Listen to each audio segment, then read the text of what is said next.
Straight ahead on CCX News, on patrol for the Super Bowl, how local police are helping to keep all the events safe and secure. Plus, sculpting a Viking out of ice, just one of the wonders of winter you'll see in Maple Grove this weekend. And a celebration of jazz makes its way to Brooklyn Park. CCX News starts right now. Hello everyone, and thanks for joining us. 2 days now until the Super Bowl, and security is ramped up for the big game. It takes a large contingent of law enforcement, and as Sonia Goins reports, that includes police from right here in the Northwest Metro.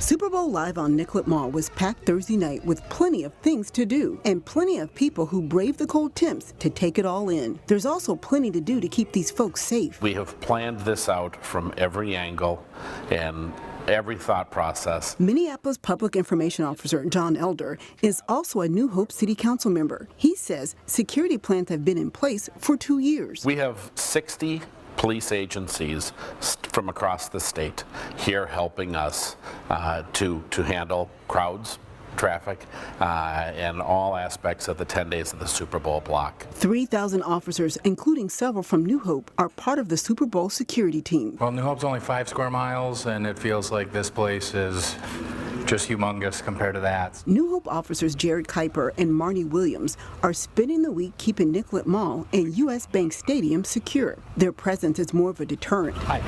They walk different sectors of the area, keeping an eye on things, but mostly they answer questions from fans. Hi. Where's the bathroom? Many folks stop to take pictures or chat with the officers. While the New Hope officers enjoy talking and mingling with the crowd, their primary goal is to keep everyone safe.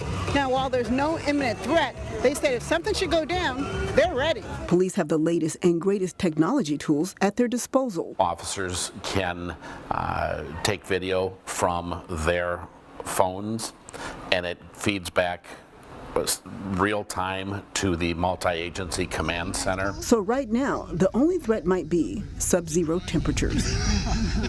Sonia Goins, CCX News. Thank you, Sonia. Now, of course, you don't have to go downtown this weekend to celebrate a brisk Minnesota winter. Maple Grove Central Park is celebrating Super Bowl weekend closer to home with everything from wagon rides and fat tire biking to ice carving. You know, you go from a two-dimensional picture to a three-dimensional carving, and that's the trick of ice carving, is to be able to make it look like what you want it to look like in 3 dimensions from 2 dimensions. Roger's job is to make this big block of ice into a 3-dimensional Viking. Once the block is transformed, you can take selfies with it. You can even dress up in costume. It's all a part of the fun of at the Wonders of Winter celebration. We really wanted people in Maple Grove to celebrate. Obviously, we've got the Super Bowl in the Twin Cities, and we wanted to give people in Maple Grove something really fun to do over the weekend. And it's really a great way to celebrate the fact that there's so many great outdoor winter activities that you can do in Minnesota during the winter time. The event starts at 11 Saturday morning, and you can see what the finished Viking looks like.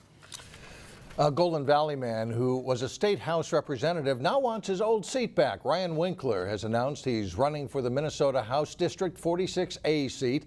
That district includes parts of Plymouth and Golden Valley. The seat is currently held by Peggy Flanagan, who is running for lieutenant governor on a ticket with DFL candidate for Governor Tim Walz. Winkler previously announced to run for Minnesota Attorney General, but then backed down when incumbent Lori Swanson decided to run for re-election. Some sad news now. A former mayor of Brooklyn Park has died. Art Kvamme was mayor from 1963 to 1964, a time in Brooklyn Park's history when it started to transition from a village to a city. Kvamme also volunteered on several Brooklyn Park commissions and was the driving force behind the effort by the Lions Club in the 1960s to create the largest park within the city at that time. Kvamme was the last charter member of the Lions Club, an organization he served for 55 years. Art Kvamme was 94 years old. Black History Month is a time to remember the important contributions of African Americans in U.S. history. At an event at Hennepin Technical College today, there's also a focus on the future. High school and college students joined forces to make a statement in a mural, and organizers brought young people from across the state to discuss different ways to get on a pathway to success. By helping these young people develop their strengths, they can then in turn become who they want to be and fulfill their dreams in ways we could never even imagine, which in turn benefits our society and our economy, both here locally in Brooklyn Park, throughout the metropolitan area, and if they want to go on to anywhere in the country or anywhere in the world. The day's events included a barbershop conversation on the topic of community over competition. Organizers hope the events take a step toward a more inclusive community. Local high school jazz bands will get a chance to learn from one of the best in the business on Saturday.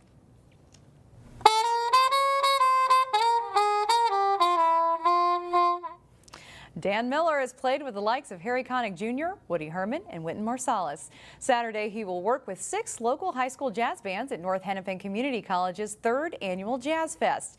Miller says for jazz to thrive, it needs young people to play and understand what jazz is. In their everyday lives, they hear funk music, they hear Latin music, they hear rock music, they hear hip hop. But unless they seek it out, they do not hear a lot of jazz music. And now today, it's easier for the young person to access this music because of YouTube, Pandora, Spotify. The jazz clinics start at 9:30 in the morning and are open to the public. On Saturday evening, Miller will play with the college band in a free concert, and that starts at 7:30. Mike, that sounds like fun. The guy's He's pretty very good. talented. Yeah, he's great. Yeah. Still ahead, how local families are enjoying the full Super Bowl experience. Plus, the Wayzata boys hockey team tries to slow powerhouse Edina. But first, it's fitting to have bold cold this weekend to celebrate the bold north. Lows will dip below 0 into next week. The big game on Sunday in downtown Minneapolis continues to be at the forefront of many conversations today. That's right, including over at Robbinsdale Middle School, where students got to hear from someone who actually played in the Super Bowl. Mike Scooter Magruder was a New England Patriot and played in Super Bowl 31. He shared his story with students, encouraging them to make good decisions and to be a part of the Middle School Kindness Challenge. I'm going to be at a few schools telling about my life story and about kindness and all the people that I've met in my life that were some of the richest people in the world and the greatest athletes in the world, and they all had something in common. That was kindness. Magruder also visited students at the Fair School in Crystal. One of the top draws during Super Bowl week has been the Super Bowl experience at the Minneapolis Convention Center. As Eric Nelson found out, the experience is chock full of everything football. Hi folks, NFL experience? We've seen people from all over. We see Pats fans, Philly fans, a lot of Viking jerseys, a lot of Green Bay Packer jerseys. 3 floors above the frozen streets of downtown Minneapolis. Hey folks, NFL experience down the stairs and across the street. Maple Grove's Bruce Martineau is warm and toasty. I had my choice of volunteering for outdoors and I decided that wasn't for me. Martineau is a Crew 52 volunteer. This is a constant barrage of people all the time. Martineau guides fans to the nearby Super Bowl experience and likes being part of the super scene, even though he does it for free. We get cool clothing to wear, and that's our payment for doing it. I think everyone who gets involved in this just wants to spread a little bit of that Minnesota nice. Inside the cavernous Super Bowl experience, thirsty NFL fans drink up this football feast. You can do everything here. It's just like you're going to the Super Bowl, except it's just as fun because you get to play a bunch of games. Many of these football fanatics are from the northwest suburbs. You got to bring your kids to things like this. They really soak it up because that's when you're really impressionable. We haven't experienced this yet in our life. I mean, we were much younger when the last one came through, so I don't know when it'll be back, so we're going to get out and take it all in. This exhibit is the NFL on steroids. It's all shield all the time. It is very overwhelming. Lots of people, lots of excitement. Fans can play games, they can chuck the rock, and they can get their kicks in too. It's literally sensory overload. Yeah, it's pretty cool. The Super Bowl experience is also a way to learn about the sport and its humble beginnings. I liked reading about the history of the NFL and watched how it evolved, how simple it was at the beginning. They were playing championships at baseball stadiums. In Minneapolis, I'm Eric Nelson, CCX News. Kids in Maple Grove got their own Super Bowl experience on Thursday night at the Maple Grove Sports Dome. About 120 kids turned out for a youth football combine. They got to practice diving catches, vertical jumps, and the 40-yard dash. Former Minnesota Viking Pete Bursich signed some autographs, and players from the Osseo and Maple Grove high school football teams helped kids with the drills. Later in the show, it's winter musical time. We go to Armstrong High School to preview their production. But first, local skiers brave the cold to compete for titles at the Lake Conference Nordic Meet. Jay Wilcox has the highlights up next.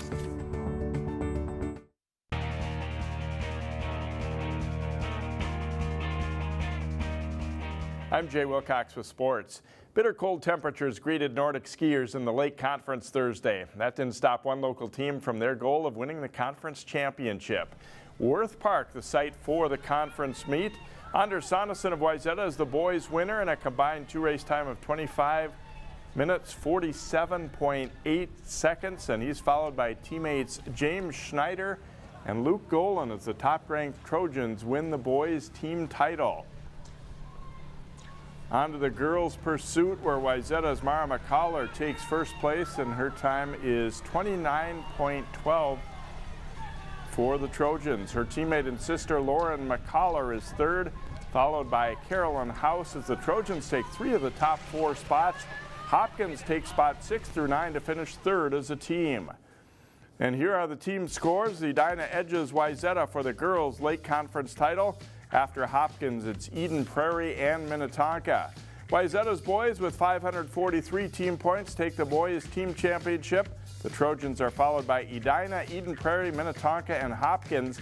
The Section 6 meet, which features several local teams, including Wayzata and Hopkins, is Monday at Worth Park. Wayzata and Edina have enjoyed some great games in boys hockey through the years. The Hornets have been part of the CCX Sports Turkey Trot Tournament in Plymouth to start the season for over a decade now. And the teams also play twice during the regular season. The first of those 2 meetings came Thursday night at Plymouth Ice Center. Late first period, Edina's Ben Brinkman with a shot from the point that's tipped in by number 11, Lewis Crosby, and it's 1-0 Hornets. Less than 2 minutes later, Crosby skates it from the boards into the slot and fires home another goal. It's his 14th goal of the year. And Coach Kurt Giles' team leads it 2-0 after a period. Early in the second, Mason Reiners fires it toward the net. The puck comes to Dimitris Kamatsis, and he scores. It's 3-0 Edina. The Hornets don't get any more thanks to the work of Wayzata goalie Trevor Wong. He makes several big stops and finishes with 28 saves on the night. Wayzata gets on the board in the third period. It's a nice end-to-end rush by Ryan Mulrennan, and he goes top shelf. But that's all Wayzata gets. Edina wins it 3-1. The Trojans and Hornets play again on February 17th at Braemar Ice Arena. This is the final week of regular season play in girls hockey. Maple Grove is skating well, and the Crimson should earn a high seed for the upcoming Section 5 AA tournament. First-year co-op team Champlin Park Coon Rapids coming to Maple Grove to face off with the 4th-ranked Crimson. First period, Chloe Corbin wins the face-off. Maya Martinez takes a stride and fires it in. The Crimson get on the board with less than 3 minutes into the game. Later in the first, Maple Grove on the power play. Manon McMahon skates out of the corner with the puck right to the front of the net, where she shoots and scores her 21st goal of the season. The Crimson lead 2-0 after 1. Second period, and a battle for the puck along the end boards. Lauren Stensley merges with it and comes out front to score. It's the lone goal of the period. Maple Grove is up 3-0 after 2. In the third, a great breakout pass from McMahon to Stensley. The freshman skates in alone and scores on the breakaway. Martinez adds another goal as well to cap the scoring. Maple Grove blanks Champlin Park Coon Rapids 5-0. It's been an up-and-down season for the Armstrong boys basketball team, but the Falcons have played pretty well the past couple of weeks. They played at Totino Grace on Thursday. First half, Adam Bewin hits a catch-and-shoot three-pointer, and the Falcons are in control early. But the Eagles start to come on. Charlie Jacob pulls up and hits here. He drives then and scores 2 of his 19 points for Totino Grace, but it's a 3-point Armstrong lead at halftime. Will Schmidt gets the rebound and put back for Grace early in the second half here.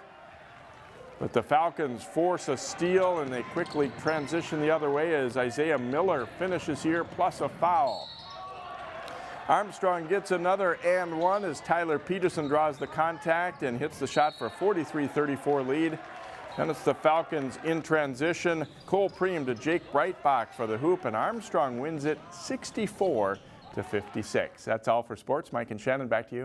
All right, Jay, thanks a lot. And up next, we'll put on your bobby socks and step back in time for this week's Weekend Showcase. Neil Persley previews Bye Bye Birdie when we come back.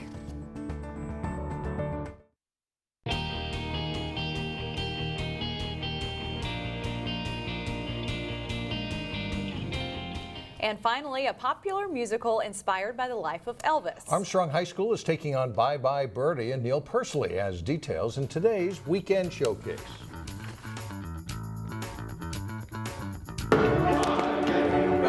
I absolutely love the 50s. That's a good thing, because that's exactly when Armstrong High School's rendition of Bye Bye Birdie is set. We really got into 50s music, and I mean, Conrad is supposed to be like Elvis, so he did a lot of studying on how to look like Elvis and be like that, and then the girls are also like the Beatles, like super screamy over the Beatles and stuff like that. Senior Will Berglichner plays Albert Peterson. Kind of the plot revolves around Albert and his secretary Sarah. They've hatched this plan to kind of give Conrad a one last kiss before he's drafted into the Army. My favorite scene, probably the one in our house where we all like have a huge fight. Graham Bigger, who plays Mr. Harry McAfee, provides a lot of laughs as he turns from irritated to awestruck. There's so much energy going on stage, and then we have this, then Will comes in and he tells us that we're going to be on TV, and then we all get excited and we sing this song about Ed Sullivan because we're going to be on his show. When the play opens, you think there's not much for a set. You will discover you're wrong. We have a huge set piece that's the house, and putting that together and like figuring out how to maneuver it during runs has been the most challenging. I have always wanted to do it because it's a completely different side of the show than rather than being on stage. Like I wanted to see what it's like making the show happen, and it's been super cool. And I think from the technical planning and execution to the A+ performance, Armstrong High School's production of Bye Bye Birdie is super cool. For Weekend Showcase, Neil Persley, CCX News. God bless Conrad Bird. That is cool. Bye Bye Birdie opens tonight at Armstrong High School and runs next Friday and Saturday as well. Performances are at 7 p.m. So yeah, don't miss that one. I know, what a neat set. They do some of the coolest things over there. That's it for now. Thanks so much for joining us, everyone. We'll see you back here again tomorrow starting at 4 o'clock.